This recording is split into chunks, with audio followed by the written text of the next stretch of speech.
Hey team, Torrey Larsen here. I am so thankful and excited to be bringing to you a very special guest today, Steve Majerus. I often say that one of the tipping points of our growth as a company was the day that Steve started with us, and I think it was March of last year, so a little over a year now. He's brought so much to our company. Obviously, many of you, well, all of you have gotten to know him over this past year. And Steve, we're really pleased to have you on set here. Yeah, thank you very much, Torrey. Yeah, and we didn't require any makeup, which is shocking. We'll see if that was a good choice or not. Yeah. Well, I think in these segments we usually want to learn a little bit more about you, your background, you personally, and then we'll begin to roll into kind of the business side of what we do here at Synergy One. Sure. But I think people are very interested in knowing what your upbringing was, where were you raised, what activities were you involved in, and then from there we'll begin to pivot. Probably not surprisingly, I was very active Yes. growing up. Although I was born in Des Moines, Iowa, but moved before I think I was 1 year old to Los Angeles. My dad took a job in the San Fernando Valley, so I grew up in Northridge, in the north part of the San Fernando Valley, and sports and athletics really was the centerpiece of my upbringing. Yeah. Year-round, I played virtually every sport I could possibly get my body into. It's the way it should be, right? Yeah. Seems like in today's world, everyone specializes in early age, and then they burn out, many of the kids. It's very true, I think that reflecting back on growing up, I think it was, if we could continue with that kind of mindset and being outside and playing a lot like we did, and at least till the street lights came on. Right. That was always the signal to get home for dinner. But yeah, I was just obsessed with sports growing up, and my first exposure to math was really trying to figure out the Dodgers baseball batting averages, and so I finally figured out how to do percentages and things like that based on really that focus. You know what's interesting is I used to do that with the Cubs in terms of their winning percentages when I was growing up, and it was awful. It was more subtraction than addition. Exactly. So. I was very, very fortunate to grow up with some really good sports teams yeah. in Los Angeles, so it made it a lot of fun. Yeah. Well, you guys were in a lot of meaningful games in September and October. Very true, very true. And I was fortunate enough to have participated in the Little League World Series. Wow. When I was 12 years old and played in Williamsport. Is that right? Yeah, in those days there was one game on TV on ABC's Wide World of Sports. Oh, I remember that show well. Yeah, and unfortunately we fell one game short of appearing on that. But again, just a tremendous life experience that I still pull from on occasion, learning a lot about life along the way. And I ended up going to a high school locally, Granada Hills High School, that is probably best known for John Elway graduating from there the year before I did, but definitely a sports-focused school as well, so a lot of great athletes and a lot of good competition. And you played baseball with John Elway? Yeah, that was my junior year. Wow. Yeah, we played at Dodger Stadium in the city championship my junior year against Darryl Strawberry's team from Crenshaw. Wow. And we fortunately won. So. What a matchup. Yeah, So absolutely. was Elway pitching? He was. In that game? Yeah. Throwing some heat? A lot of heat. Yeah. He was pretty amped up that day. Right. Yeah. And wow. Yeah, I was just playing first base and kind of along for the ride. So it worked out great, though. It's just another great life experience. So from high school, you actually went to USC and played ball there? Briefly. Yeah. And then I think I probably maxed out my baseball abilities probably right around the end of high school, and so there wasn't much game left in my my repertoire. But I actually enjoyed basketball a lot more. I played in high school as well as a point guard. But there was a nickname attached to you, actually, from what I hear. Yeah, the Magic Man. Yeah, that was something we like to stay away from. But we still call you that around here. Yeah, so. Well, besides you, I don't think anybody's really familiar with that until now. They will now. Yes, exactly. So how did you fall into the mortgage space? I actually had a lot of friends that were top loan officers at some of the big banks at the time, California Federal Bank, Citibank, things like that. There were huge origination arms of the bank in Los Angeles. And frankly, my first job in the mortgage business was to start a company. And I recruited several of my buddies that were the top producers from the banks, figured out how to be a mortgage broker, start the business, get signed up with the lenders that were big at the time, like Countrywide. And we just made it really attractive environment for loan officers to thrive during the refi boom in 91, 92, 93 range. I remember those days. And in 94 is when, for the first time for many years, rates began to rise. And you built, I know you're very modest, and I appreciate that about you, but you built one of the largest, if not the largest, mortgage broker company in the nation. Yeah, we were on quite a run there until the Northridge earthquake hit. And then that was very difficult for the company. Actually, ultimately had to wind it down. That in combination with the relentless rate increases from the Fed during that calendar year was just memorable for sure. And again, more life lessons learned in the process. Oh, for sure. Something like an earthquake, it just reminds you how small we are and how life can take over in unexpected ways, right? Yeah, as you point out, at a young age, having some heady days and having the reality of those situations out of your control affect your livelihood and the people around you is humbling, to say the least, and a good reminder for everybody. Difficult days is you learn a lot about yourself and a lot about others. For sure, and I always say you learn the most during the times of adversity, right? And so true. So when you go through that period of time, and I know in terms of your career, you pivoted. You actually were one of the initial partners of eLoan, which was really the first online mortgage company before Quicken even was around or even had the idea of going online with their business. That must have been a great experience for you. It really was. Again, a real marker in my life about both the people and the time period in which that was all happening, right in the, while everything was happening with the original dot-com boom, 97 to 01 range. And we were one of the early companies to take mortgages online. And a lot of things, unfortunately, over the next 20 years to bring us to today, we're still wrestling with in terms of trying to improve the process and really bring electronic opportunities to the consumer. But again, those were very disruptive days. They were a lot of fun, great life experiences that helping take the company public, and working with a lot of really sharp people.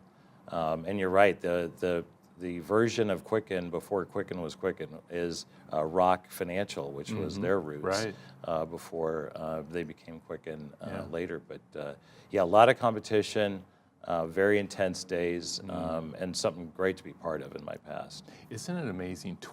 Roughly 20 years later, we're still trying to build the modern digital mortgage company, and in all your communication, you've been steadfast about that. I mean, it's a theme throughout every conference call since you've been here, is we need to really focus as a company on building that mortgage, that modern mortgage company, and using a digital experience to take the friction out of the customer experience. Exactly right. I mean, the more you empower the consumer directly with that ability, ultimately is going to win the day.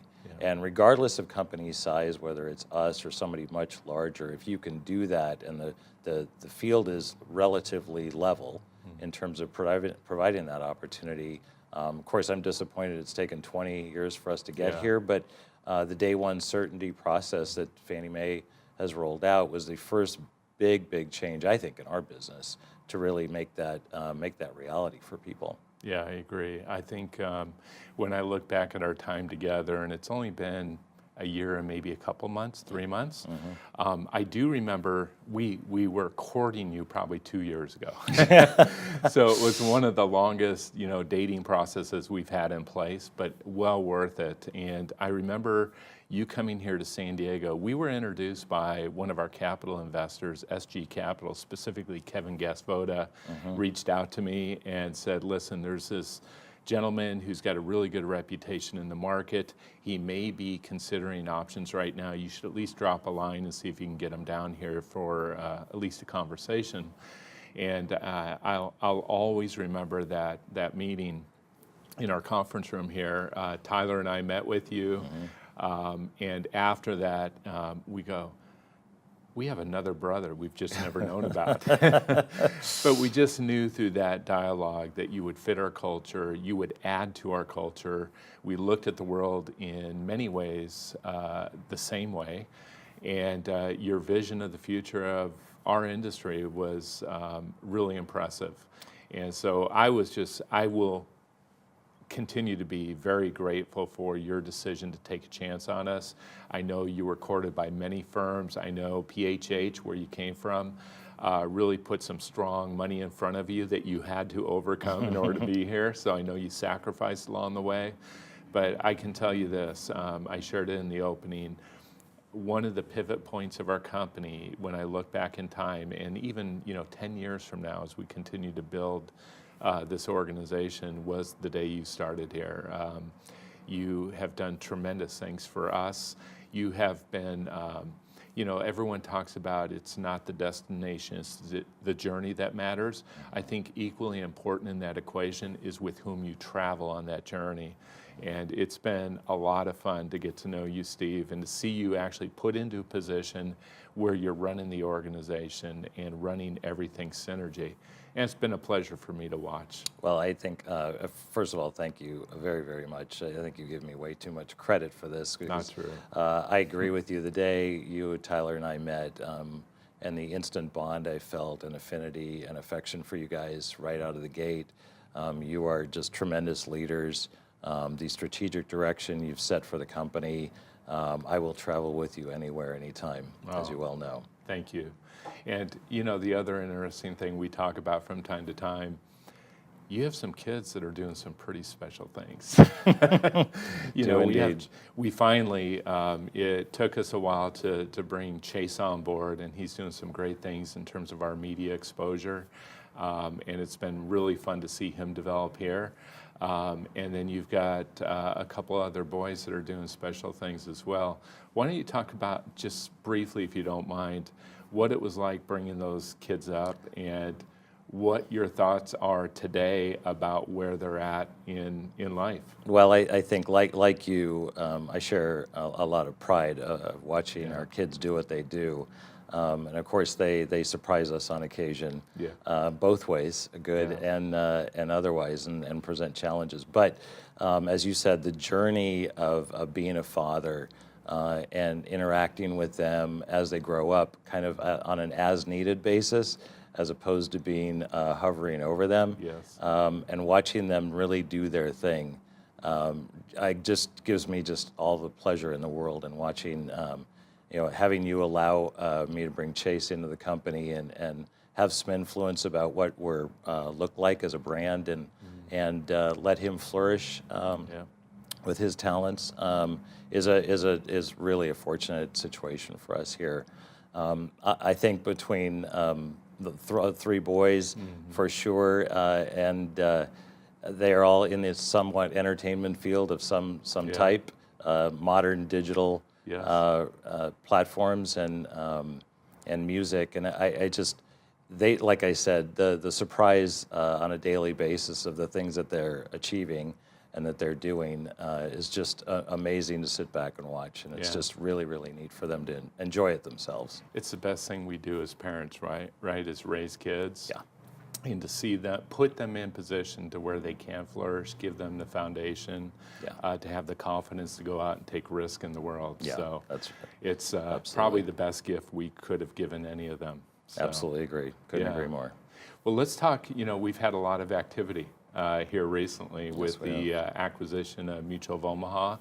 I have shared with the group that I've been in that mix since really July of last year when I took that first meeting. We kind of, as things developed, we began a dialogue with you.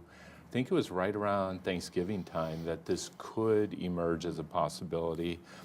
Still weren't certain until the very end, and that's a rush to close. And then we're scrambling, trying to get everything in place.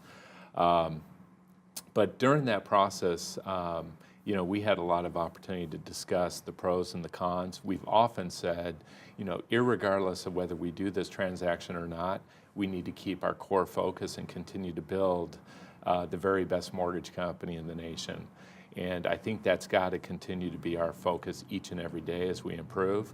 But as we look at bringing in this partner called Mutual of Omaha, what are some of the key points from your perspective that you think are really beneficial to our company in terms of our growth over the next 3 to 5 years? I think that one of the things that you said early on to me during this process was, you know, it may happen, it may not happen, and we need to continue down the path that we're on. And I think one of the things that, fortunately, is after meeting the Mutual of Omaha people as well, that is very authentic. That guidance is excellent for all of us. And the mindset and the direction that we've had is from a digital platform, the digital mortgage platform, and integrating and moving forward with what we have been about all along.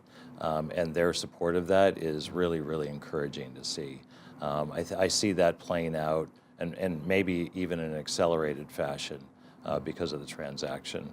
There are a lot of advantages kind of built into the transaction itself other than that, but I think us being able to be true to who we are and have been and set that course in place, I think is a real opportunity, and I'm going to continue to go down that path. Yeah. We had the opportunity yesterday actually to spend a full day with the marketing experts at Mutual of Omaha Insurance and the bank. And that was quite a day, actually. They've got a lot of experience. What did you learn from that day? I was struck by the amount of, because of their client set and the demographic at the insurance company level, about just what a role direct mail actually still plays in their strategy and how it must be paying off because they're continuing to do it at such an unbelievable scale. But the other thing that struck me is, again, this weave that's common thread among you and Terry and the rest of that team is that these are very authentic people. They're very thoughtful, they're great listeners, and they're very interested in what we have already. And how they can support that.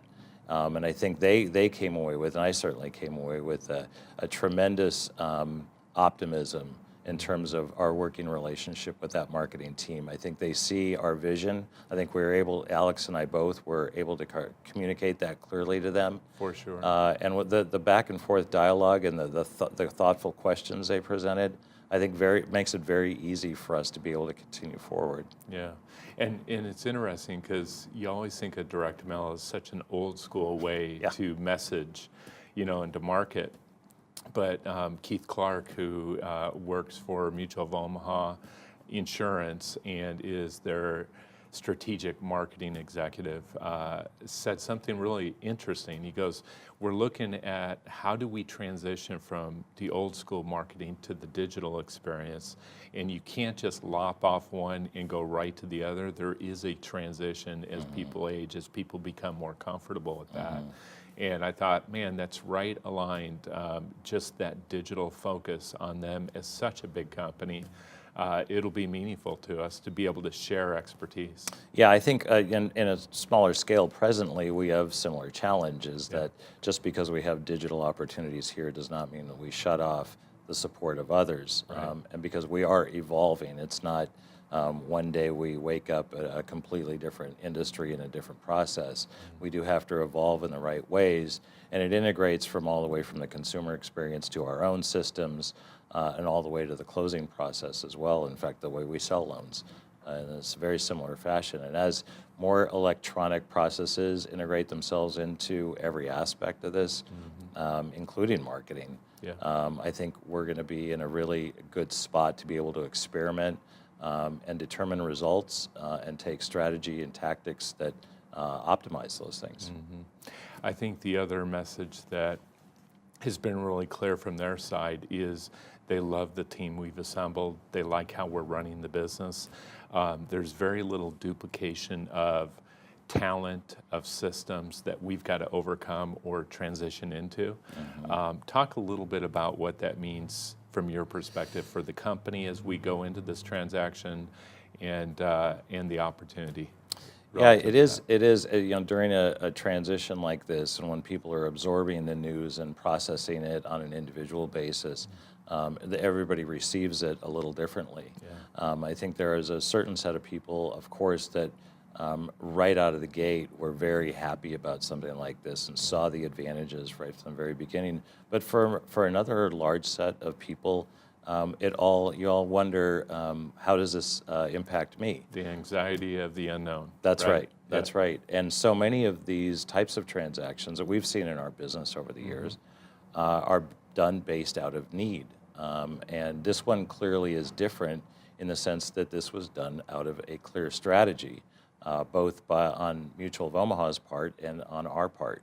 And when I think the more I've learned about them individually and how they support our strategies that we have in place, it certainly gives me and hopefully gives everybody else along the way the confidence that this is going to be, as we have said, a local leadership team like ourselves that maintain a decision-making process, staying on the course that we're on in terms of the growth and what we consider important to succeed and compete. And I think the advantages that whether they be financial flexibility that the bank brings, of course, right out of the gate, but the support of what we already have in place and just helping us accelerate in that direction, I think is one of my takeaways. And I think everybody's going to feel that in short order. Yeah, I would agree. I think when I look at the combination, the lack of duplication, the fact that we have a very significant bank from a capital perspective behind us, the fact that they are looking to develop and refine products, from an LO perspective, I think those are very exciting things. They are also looking to service the majority of their loans. So from an LO perspective, what does that mean to the individual producer? I think what it should mean, or I think thought about in the right way, is anytime you can add additional product set that are either unique or at least more competitive than the average company, and you can exploit that strength in a positive way and utilize it to gain share, you have a competitive advantage every day you wake up as an originator. I think that's critical.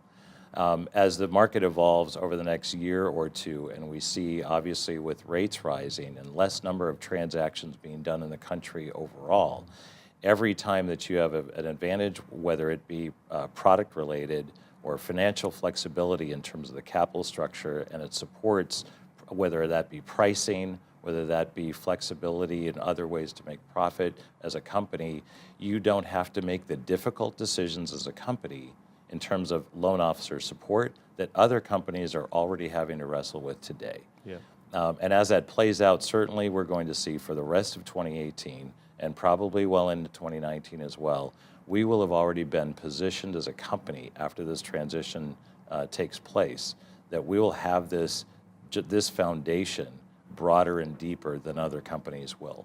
And I think when those difficult decisions by those other companies have to be made, it is not going to be favorable from an originator standpoint. Yeah. And given to our earlier point, having the financial flexibility that a bank backing provides without being the large clunky bank that everybody is fearful of joining, I think it is going to be a very compelling value proposition for us. And I think it's if loan officers view this right, this will be an opportunity to grab market share in a very, very significant way. I totally agree. I think the next 12 months is going to be about consolidation in the industry. Rates have gone up, volumes have dropped. I talked to Terry about this yesterday, that a lot of companies are playing defense right now. They're trying to deconstruct their cost centers and their companies to where they can make money or at least break even during this time. And we don't have that issue. We're playing nothing but offense. And sometimes the best time to grow, well, I would say most times, best time to grow an organization is in the midst of chaos, industry-wide chaos. Yeah. So I think the timing of this transaction can be really meaningful going forward. It provides our organization so much clarity while others are going to be in a fog of other transitions and very difficult decision-making process. Because the decisions that they make are going to have ripple effects within their companies that everybody is going to have to, over time, process themselves, make really hard decisions, things like that. Our course is set. We know exactly what the advantages of this are. We know exactly what we're going to prioritize over the next 12 to 18 months. And we're going to be ahead of people because of that. And I think it really provides our company from a strategic standpoint. And whether we take full advantage of it, it really is up to us at this point. And you always want to be in a position of that. That's right. Yeah. And I think the more we talk about it and the more we digest the information and how we play that to our advantage is going to be really felt out in the marketplace, and gives us a lot of confidence that we're going to be able to succeed where others are going to struggle. Are you amazed right now at the level of talent and expertise we've brought into our company over the last year since you've been here?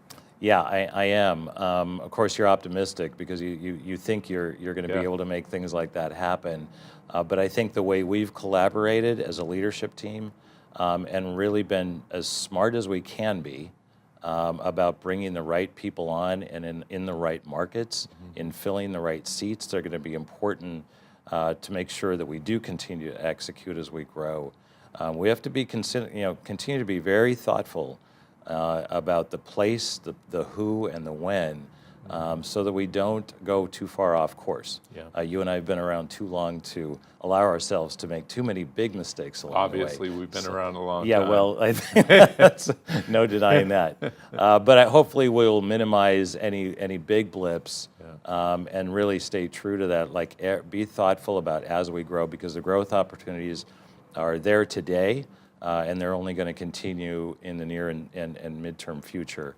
And I think if we maintain our standards that we've set and hold each other accountable to those standards and not allow those to deteriorate over time, we really have the opportunity to separate ourselves from others when this transition happens. I agree. I think a lot of mistakes companies make is as they grow and expand, they start to let their culture go by the wayside, right?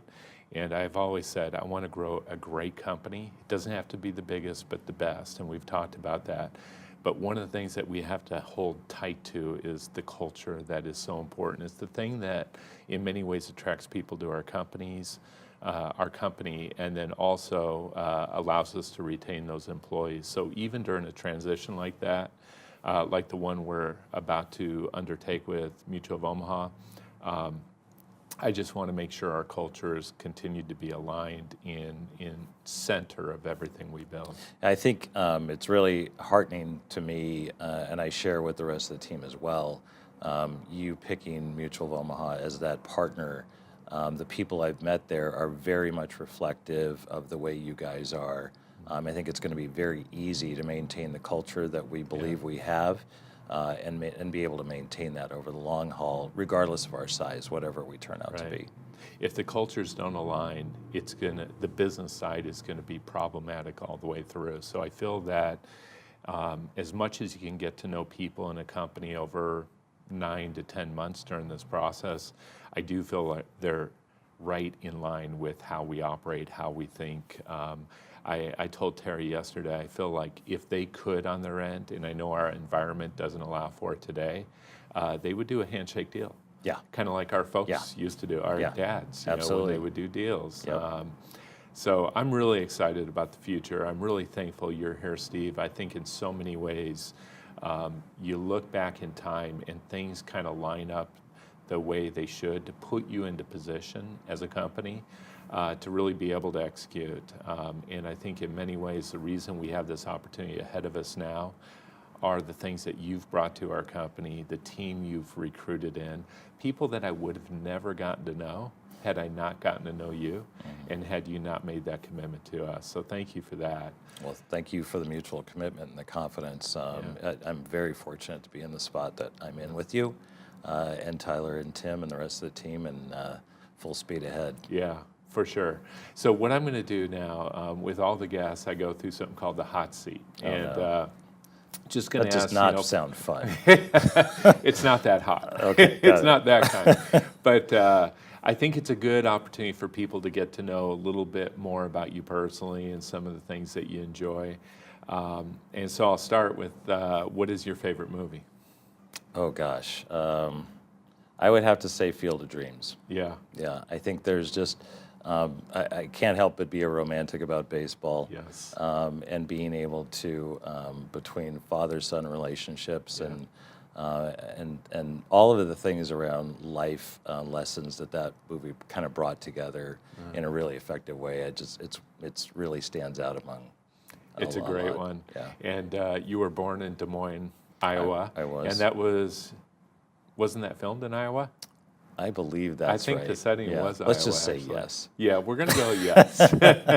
It was either Iowa or Nebraska. Yeah, that's right. We'll go that Either way. Favorite book?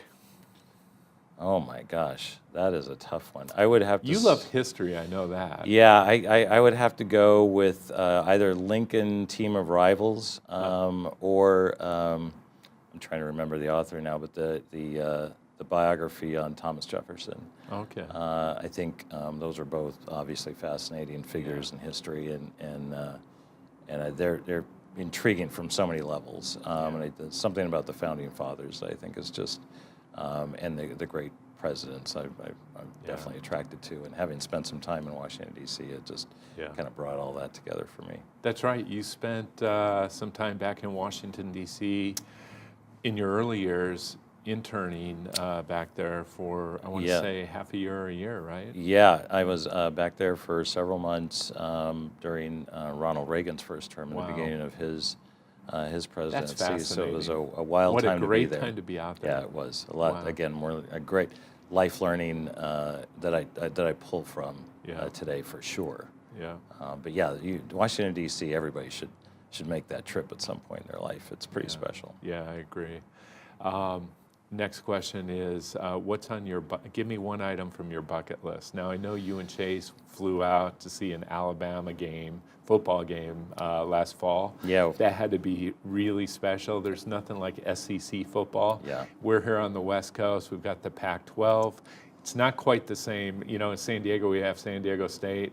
Not the same level of engagement from the fans, right? No, I threw that idea out to Chase last year, and he came up with I think we need to see an SEC game before I kick it, which we were able to run around there and have a good time. I would say as well, being able to play golf, take Chase to Scotland and play some of the great golf courses in Scotland, I think would be another one that probably we're going to have to do one of these days soon. Yeah, when you say we, you're including me? Of course. Yeah, because Thank you. Thank you. I would love that trip.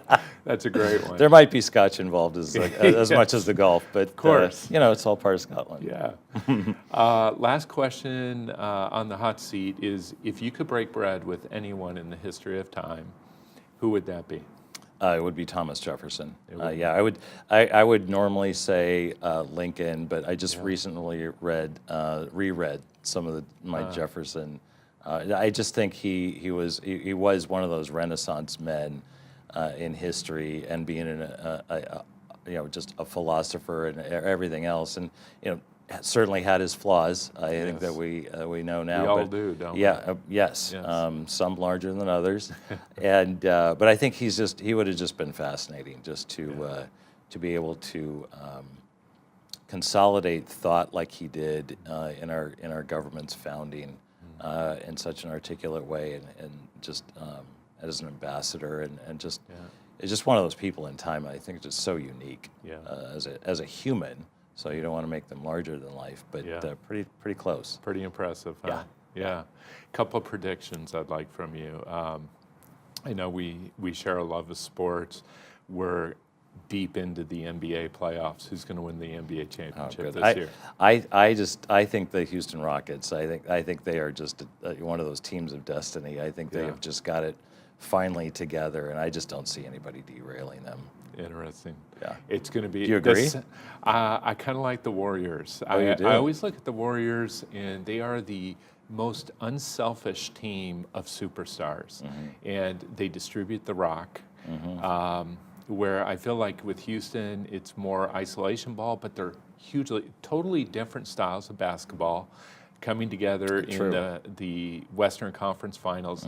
I think that is the finals. Yeah, that I game, agree. that series. Yeah. But it will be a great one. That'll be to a watch. fun one to watch. Yeah. Yep.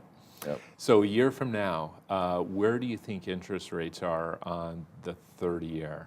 If you had to, you've got a crystal ball. So hopefully we have the ability to delete this video at some point if I'm not right.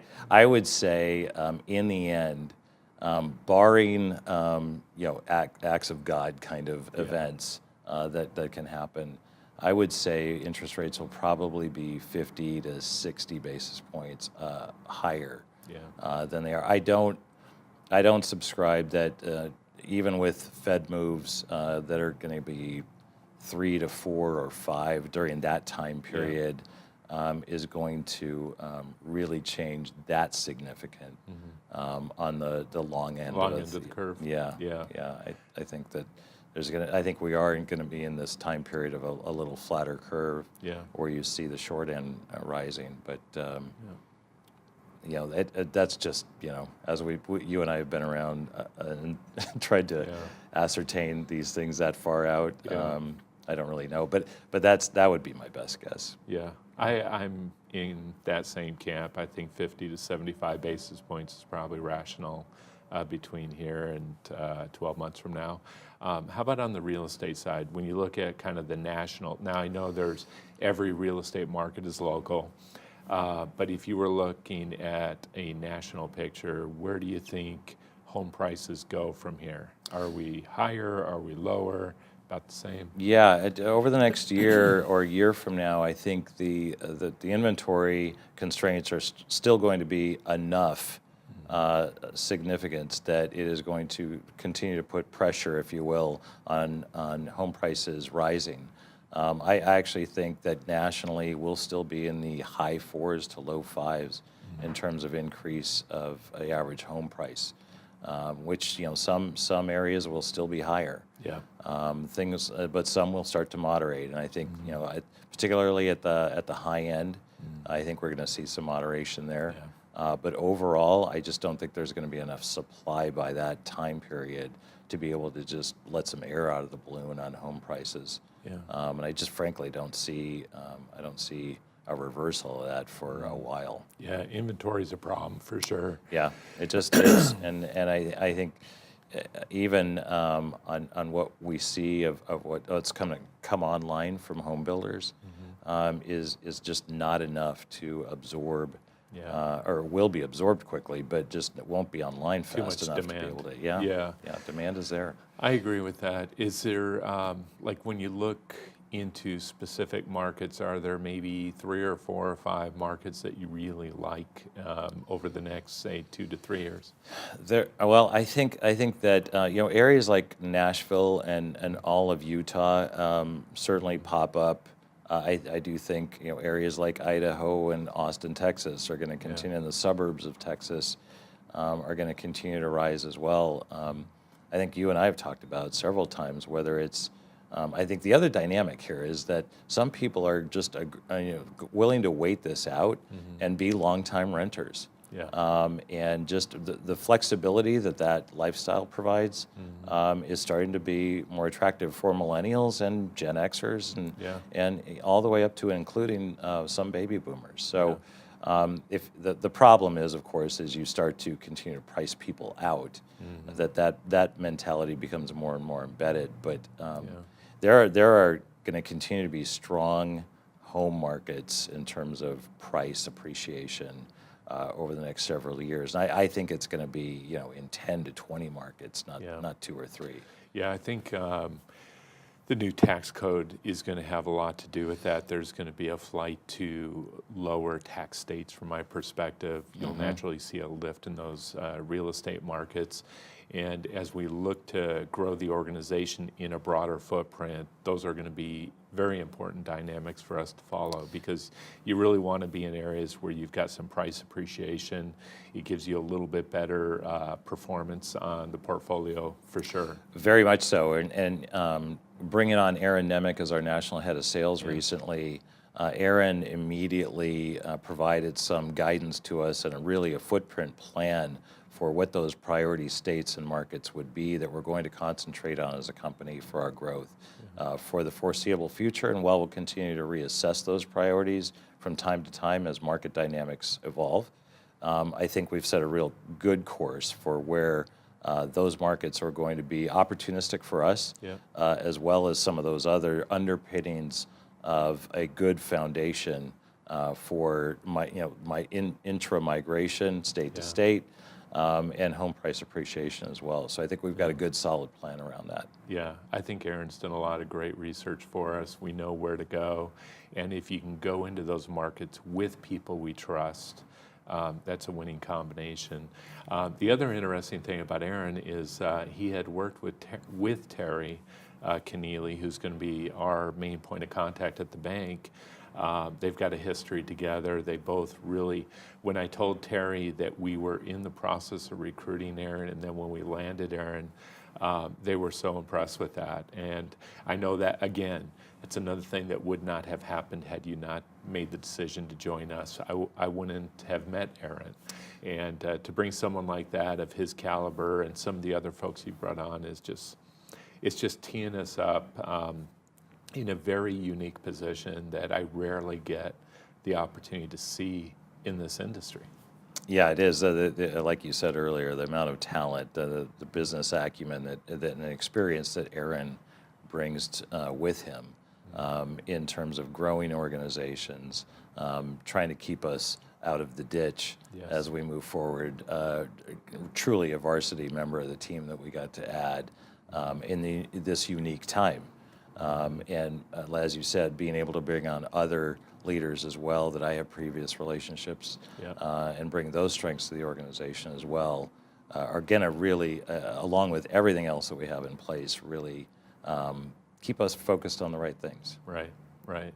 Well, Steve, thanks for joining us today. My I really pleasure. appreciate it. I appreciate everything you do for the company, and most specifically, I appreciate the commitment to this team. So Well, thank you for the that. opportunity, Torrey. Yeah, Appreciate absolutely. it. Well, that concludes this edition of Synergy Connects. We will be talking to another leader in our company in the next couple of weeks. Hope you have a great day.